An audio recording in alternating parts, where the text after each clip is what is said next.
លុះស្រឡាញ់បងតាំងពីស្ងួនមិនទាន់មានសង្សារតែមិនដឹងទៅធ្វើយ៉ាងណាឲ្យជីវ៉ាបានយកពីចិនទេដូចកាត់ពីមកដល់ថ្ងៃចង់សារភាពប្រាប់ចំណៃតែមិនហ៊ានទេ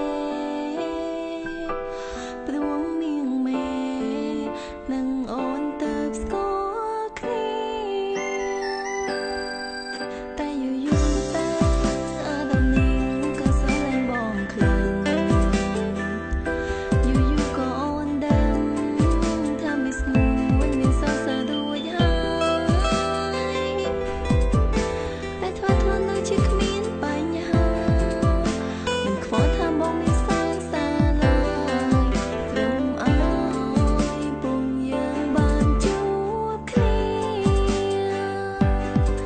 មិនដឹងពេលនាងយើងក្នុងឋានៈអ្វីដឹងត្រឹមពេលនាងអូនកិនដល់ថ្លៃកិនដល់បងបាត់បារម្ភស្ងួនស្រមើស្រមៃនឹកដល់ថ្លៃក្នុងពេលច្បាស់ពេលនាងបងក៏មានសង្សារតែអូនបិទថាមជឿខ្លួនឯងមិនបានទេអាចទេបើនាងមេឈប់ស្រឡាញ់គេមកស្រឡាញ់អូនវិញ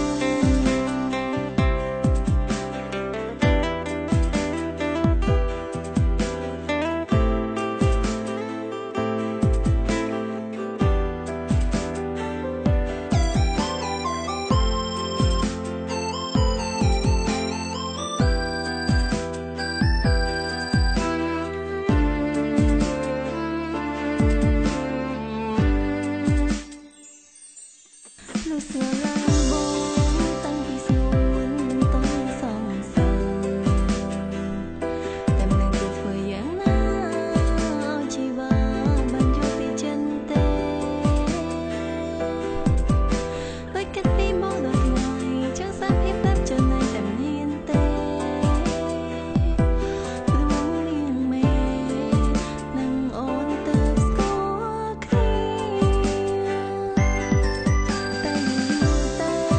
អារម្មណ៍នាងក៏ស្រឡាញ់បងខ្លាំងយូរយូរក៏អូនដឹងថាមិនស្ងួនមានសង្សាររួចហើយតែធ្វើខ្លួនដូចជាគ្មានបញ្ហាមិនខ្វល់ថាបងមានសង្សារឡើយ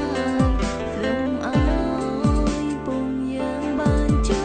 បគ្នាមិនដឹងពេលនាងយើងក្នុងឋានៈអ្វីដឹងត្រឹមពេលនាងអូនកិនដល់ថ្លៃកិនដល់បងបាត់បារម្ភស្ងួនស្រមើស្រមៃនឹកដល់ថ្លៃក្នុងពេលច្បាស់ពេលនាងបងក៏មានសង្សារតែអូនបិទថាមជឿខ្លួនឯងមិនបានទេអាចទេបើនាងមេឈប់ស្រឡាញ់គេមកស្រឡាញ់អូនវិញមិនដឹងពេលនាងយើងក្នុងឋានៈអ្វីដឹងត្រឹមពេលនាងអូនកិនដល់ថ្លៃកិនដល់បងបាត់បារម្ភស្ងួនស្រមើស្រមៃនឹកដល់ថ្លៃក្នុងពេលច្បាស់ពេលនាងបង